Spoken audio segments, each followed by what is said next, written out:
This is lesson 2-4, parts and total number stories, the parent help video for grade 3 everyday math.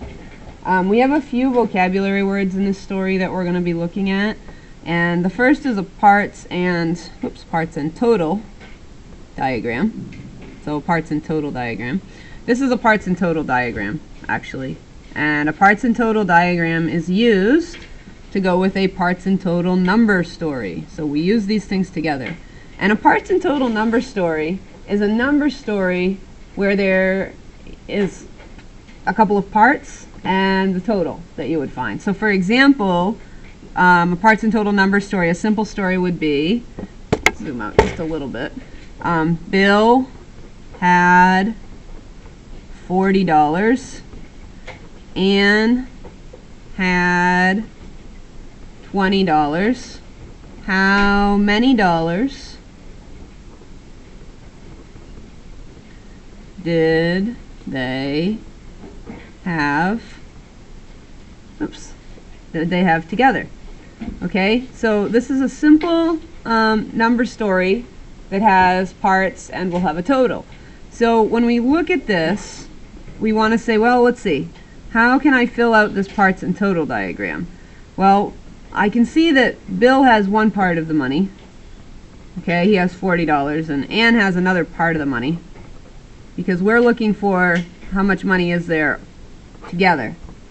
So Ann has $20. So we're trying to find the total. Okay, so the total is a question mark as far as what goes in that total box. Now once we find the answer, we can actually write the answer in that total box.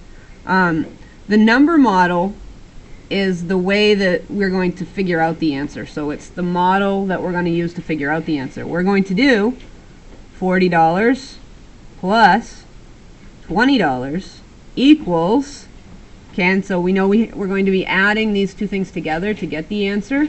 40 plus 20, that's going to equal $60. Okay, so we could even write $60 up here in this total, but this is what a parts and total diagram is. The total is usually like smaller, written smaller, so you have more room to write the number. And then we'd have the number model and then the parts and total number story. Now sometimes it will tell us the total, but it won't tell us one of the parts, and we have to figure out what operations we need to use in order to make this work. And so we want kids to be able to solve number stories that have multiple digits in them using addition and subtraction. We want them to tell us what their strategies are, and we want them to be able to use these parts and total diagrams, and also to be able to write these number stories. As far as how you can help with this at home, basically anything you can do involving addition and subtraction and help them have kids figure out, well, how would you write that out? What's the number model? How would you put that in a diagram? How many parts are there? Some parts and total diagrams will have 2, 3, 4 parts, actually, and you have to figure out the missing part. So have kids do that kind of activity. Use these vocabulary words so that they can get used to what they actually mean, and have kids use these vocabulary words with you. Have them write a number story for you to solve, okay, and draw out the diagram. That's a great way to make that connection with them, and it's a great way to get them practicing the concepts. Again, practice basic addition and subtraction facts. It's very important to have fluency with those, and that will help a lot. So this is lesson 2-4, parts and total number stories for grade 3 everyday math. Question?